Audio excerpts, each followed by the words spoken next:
Hey everybody, I have put together my top 5 Sonic levels. After I did my least 5 favourite Sonic levels a couple of months back, I had a few people ask what are my favourite ones, so I thought I would share that with you.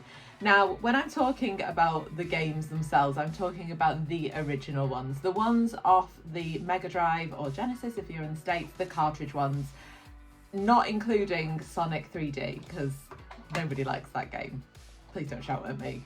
I haven't found anybody who likes it, but if there is anybody who does like it, please let me know. So just to remind you, the games I'm talking about are Sonic 1, Sonic 2, Sonic 3 and Knuckles, Sonic 3 Knuckles, Sonic and Knuckles, those ones, the original ones that I play a lot of.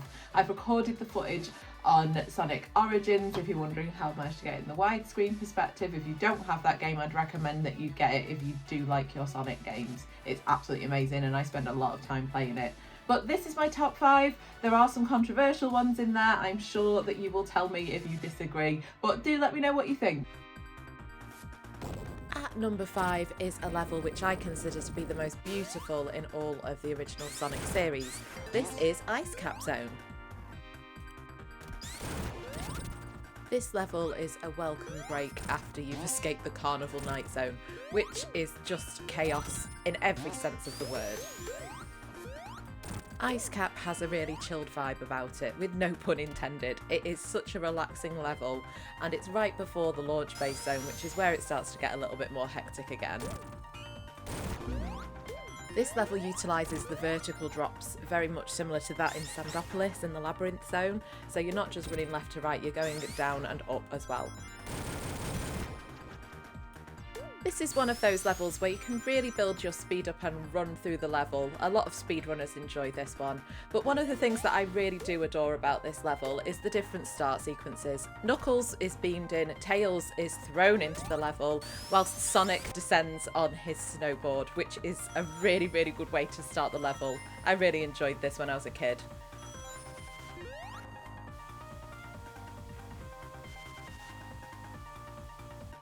It's an absolute firm favourite of mine, and there was no way I was going to have a top 5 without Ice Cap in it.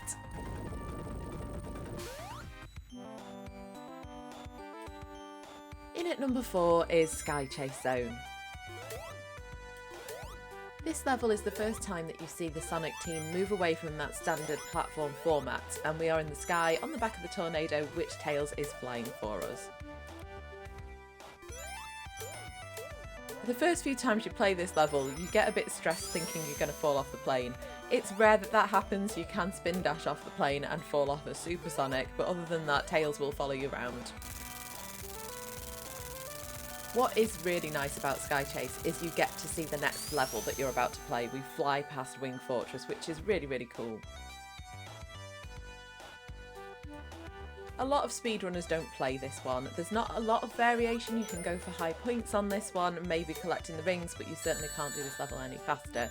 That said, I still absolutely love this level. It's just so different to anything else you've experienced before. Don't panic, Mystic Cave hasn't made it to my top 5. We're here for a very quick history lesson. In the old sound test for the original cartridge of Sonic 2, there was this track, number 10, that was not in the game anywhere. It became an urban legend that this was a level called the Hidden Palace that had been removed from the original Sonic 2 game. It was later added in the 2013 re-release of this game. They never used this music in the end, but you can access the level by falling into what was the Spike Pit in Mystic Cave.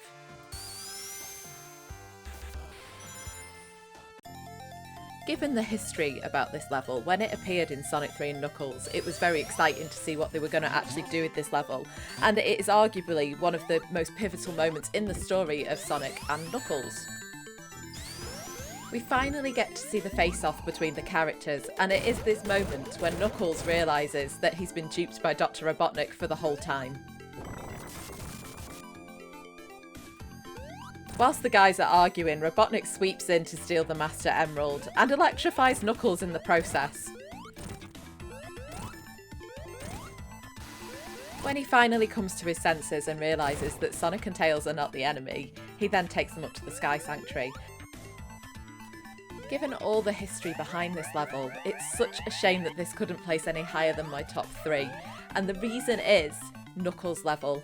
All 11 seconds of it. They could have done so much more with his side of the game, so it's really unfortunate that this didn't manage to take the top spot.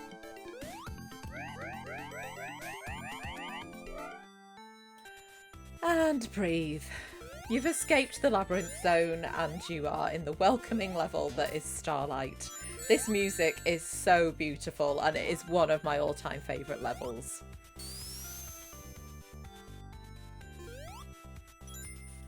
For anybody who's been subscribed to my channel for a while and watched my streams, and also my least 5 favourite Sonic videos which I released previously, you'll know that I don't like levels that have that industrial feel to them.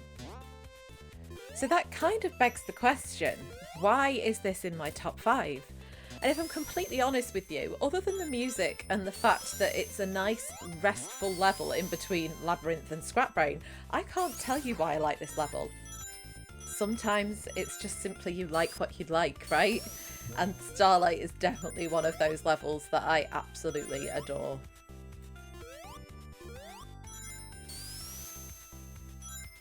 Taking my number 1 spot is the very last level in Sonic 3 and Knuckles, the Doomsday Zone. Everything about this level is awesome, especially the pace in which you have to run it. This epic level comes directly after you've already beaten this guy in the Death Egg, and then one of Robotnik's biggest creations ever, this guy, who technically you have to beat twice, and if you've died and you've got no rings, this makes this a very complicated level. You get to the very final face-off with Robotnik, which is where the game ends if you've not got all the Super Emeralds. If you have all the Super Emeralds, you are back in the Doomsday Zone where your time is ticking down, and if you don't keep your rings up, you will die in this level.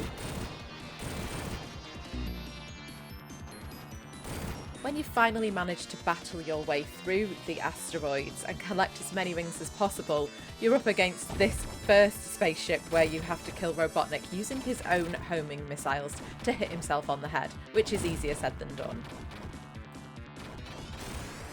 And when you finally manage to do that without dying for losing all your rings, you come up against this guy. Do you recognise him from the Death Egg in Sonic 2? Robotnik wasn't that creative really. I think he'd run out of ideas at this point.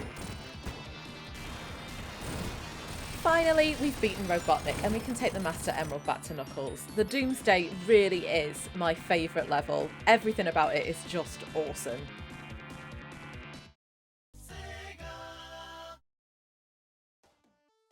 There you have it. These are my top 5 favourite Sonic levels.